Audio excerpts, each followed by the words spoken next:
નમસ્કાર વિદ્યાર્થી મિત્રો, સ્વાગત છે આપનું આપણી યુટ્યુબ ચેનલ ધ વિદ્યાર્થી જંકશનમાં.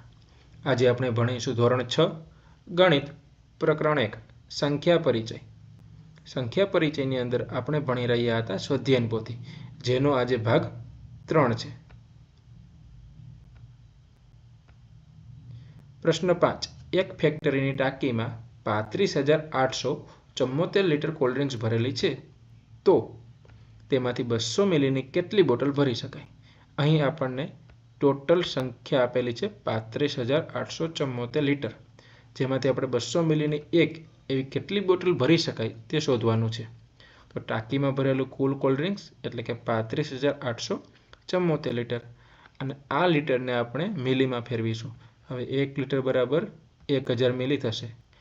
આથી ટોટલ લીટરને આપણે મિલીમાં કન્વર્ટ કરવા માટે 1000 સાથે ગુણીશું. આ રીતે આપણને મળશે 3,58,74,000 મિલી. હવે 200 મિલીની એક એવી કેટલી બોટલ ભરી શકાય? એના માટે ત્રિરાશિનો ઉપયોગ કરીને 200 મિલીની એક તો આપેલા કુલ મિલીની કેટલી બોટલ, અહીં ચોકડી ગુણાકારની મદદથી ભરી શકાતી કુલ બોટલ એટલે કે 3,58,74,000 ભાગ્યા 200, અને અહીં આપણને જવાબ મળશે 1,79,370. આમ 200 મિલીની એક એમ કુલ 1,79,370 બોટલ ભરી શકાય. એક બોક્સમાં 5 દવાની પટ્ટીઓ છે. આ દરેક પટ્ટીમાં 12 દવાની ગોળીઓ છે. દરેક દવાની ગોળીનું વજન 500 મિલીગ્રામ છે. તો આવા 32 બોક્સમાં રહેલી દવાનું કુલ વજન ગ્રામમાં શોધો. અહીં આપણને ઘણી બધી માહિતી આપેલી છે. આ બધી માહિતીને આપણે એકવાર લખીશું. સૌથી પહેલાં એક બોક્સમાં રહેલી દવાની પટ્ટીઓ એટલે કે 5. હવે દરેક પટ્ટીમાં રહેલી દવાની ગોળીઓ એટલે કે 12. ત્યારબાદ એક ગોળીનું વજન 500 મિલીગ્રામ. આટલી માહિતી આપણને પ્રશ્નમાં આપેલી છે. હવે છે પ્રશ્ન કે કુલ 32 બોક્સમાં રહેલી દવાનું વજન શોધો. તો સૌ પ્રથમ આપણે 32 બોક્સમાં કેટલી દવાની ગોળીઓ રહેલી છે એ શોધવું પડશે. એના માટે દવાની કુલ પટ્ટી કેટલી થશે? 32 બોક્સ, અને એક બોક્સમાં 5 પટ્ટીઓ, આથી 32 ગુણાકારમાં 5, જેનો જવાબ મળશે 160. હવે 160 પટ્ટીઓ છે આપણી પાસે, પરંતુ એક પટ્ટીની અંદર કેટલી ગોળીઓ રહેશે? 12 ગોળીઓ, બરાબર ને? આથી એક પટ્ટીમાં 12 ગોળી, તો 160 પટ્ટીમાં રહેલી કુલ ગોળી કેટલી? તો 12 ગુણાકારમાં 160, અને આનો જવાબ મળશે આપણને 1920. આમ કુલ ગોળીઓની સંખ્યા છે 1920. હવે એક ગોળીનું વજન 500 મિલીગ્રામ, તો 1920 ગોળીનું વજન કેટલું થાય? એના માટે આપણે ફરીથી ગુણાકાર કરીશું. 1920 ગુણાકારમાં 500, આથી મળતો જવાબ છે 9,60,000 મિલીગ્રામ.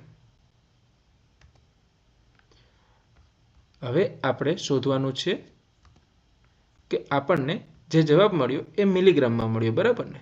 આ જવાબને આપણે ગ્રામમાં શોધશું, કારણ કે આપણે પૂછ્યું છે કુલ વજન ગ્રામમાં શોધો. આમ 1000 મિલીગ્રામ બરાબર 1 ગ્રામ. આથી 9,60,000 મિલીગ્રામ બરાબર કેટલા ગ્રામ? તો 9,60,000 ને આપણે 1000 વડે ભાગીશું, અને ભાગાકાર કરતાં આ 3 શૂન્ય છે એ કટ થઈને વધશે જવાબ 960 ગ્રામ.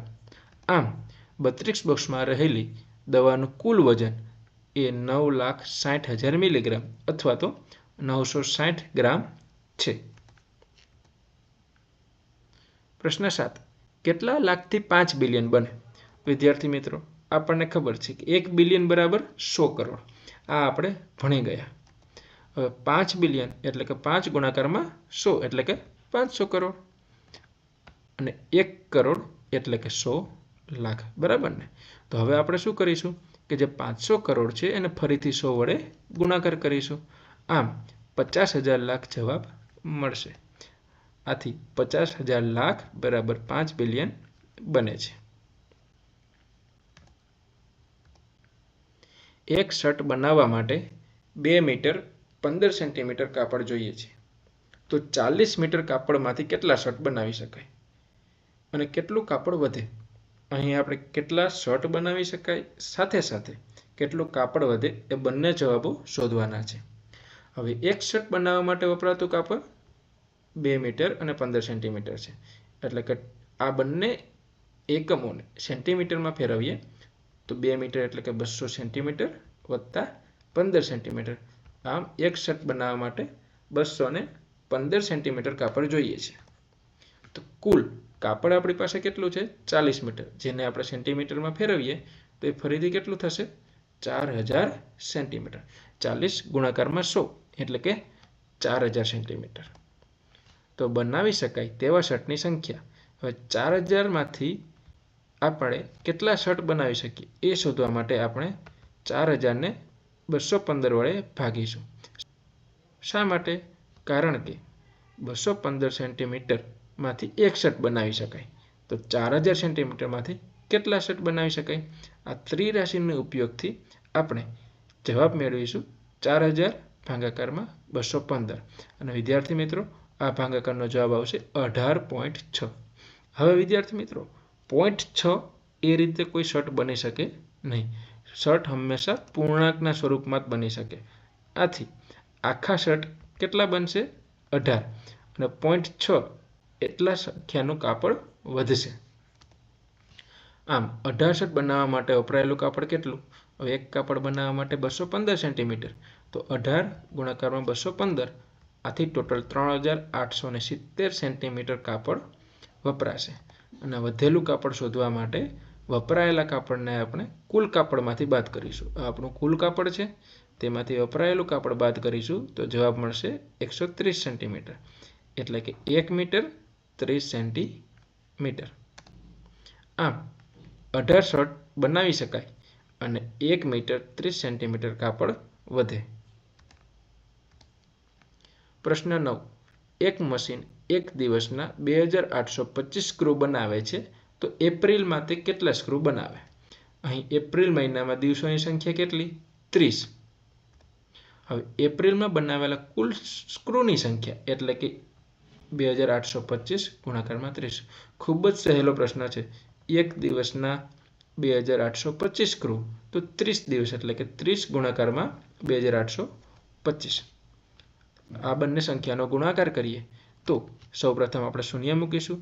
હવે 3 ને 5 વડે ગુણાકાર કરીશું એટલે કે 3 પંચા 15. 15 આવ્યા એટલે 15માંથી એકમનો અંક 5 અહીં મૂકીશું અને વધી પડશે 1, જે અહીં 2ની ઉપર આવશે. આ રીતે 3 દુ 6 વત્તા 1 7, 3 8 24, 24ના 4 નીચે અને 2 ફરીથી અહીં ઉપર આવશે.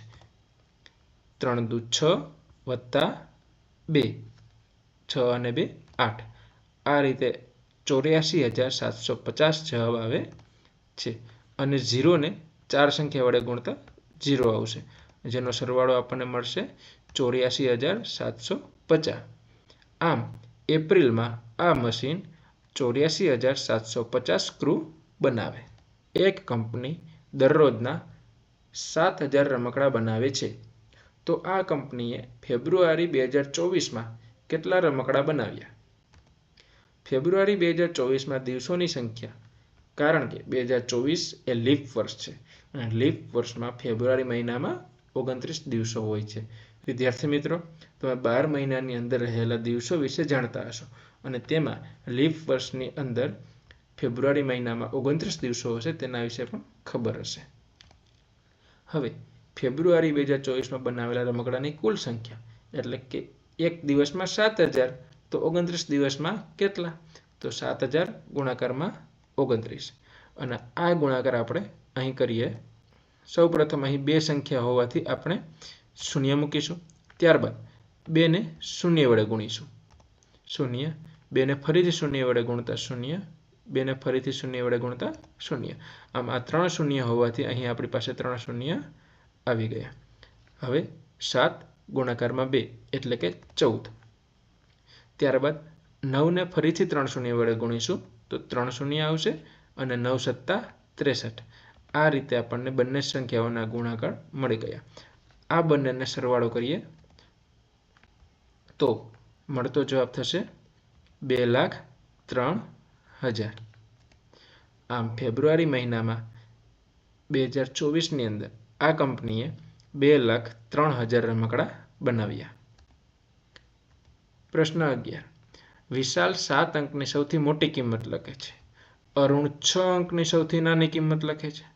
તેમના ગણિત શિક્ષક બંનેનો સરવાળો કરી દે છે અને ફરીથી તેમાંથી 4 અંકની સૌથી નાની સંખ્યા બાદ કરી દે છે. અને તો શું મળે? આવો પ્રશ્ન છે. અહીં ઘણી બધી વસ્તુ છે જેને આપણે સમજીને લખી શકીએ. અહીં ઘણી બધી સંખ્યાઓ આપેલી છે જેને આપણે સૌપ્રથમ લખી લઈએ. 7 અંકની સૌથી મોટી સંખ્યા એટલે આપણે જાણીએ છીએ 7 વખત 9 અને જે થશે 99,99,999. ત્યારબાદ 6 અંકની સૌથી નાની સંખ્યા એટલે કે 1,00,000. હવે આ બંને સંખ્યાઓનો શું થયો છે? સરવાળો થયો છે. અરુણની છે 6 અંકની સૌથી નાની કિંમત એટલે કે 1,00,000 અને વિશાલની છે 7 અંકની સૌથી મોટી સંખ્યા એટલે કે 99,99,999 અને આ બંનેનો સરવાળો કરવાનો છે. હવે બંનેનો સરવાળો કરીએ તો 9 + 0 9, ફરીથી 9 + 0 9, એ જ રીતે 9 + 0 9 અને આ પણ બંનેમાં 9 + 0 જવાબ 9 જ આવશે.